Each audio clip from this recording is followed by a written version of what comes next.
Jamen altså, jeg synes det samme, som jeg synes, da man gav dem et ungdomshus. Jeg synes, det er vanvittigt at støtte miljøer, som ønsker at undergrave vores demokrati og vores fællesskab.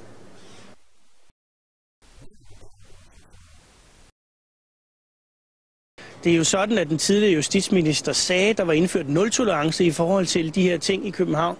Og jeg må sige, at jeg finder, det er en besynderlig form for nul-tolerance, at man lader politiet stå og se til, mens folk udøver hærværk og anden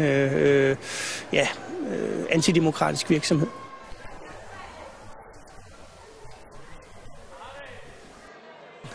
Jeg har ikke nogen sådan kompetence til at gå ind og gå i rette med det.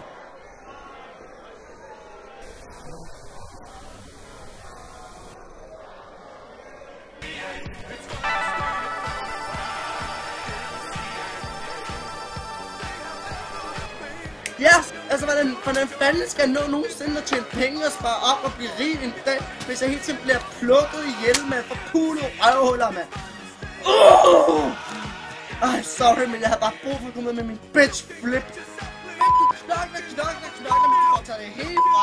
Og så kommer du kræfterne hjem, og så skal du fandme også betale licens. Du ved ikke, det er ikke betale licens, men hvorfor skal du hele tiden betale skat? Du betaler hele tiden skat. Du køber en vare, vipsi, så skal du betale skat.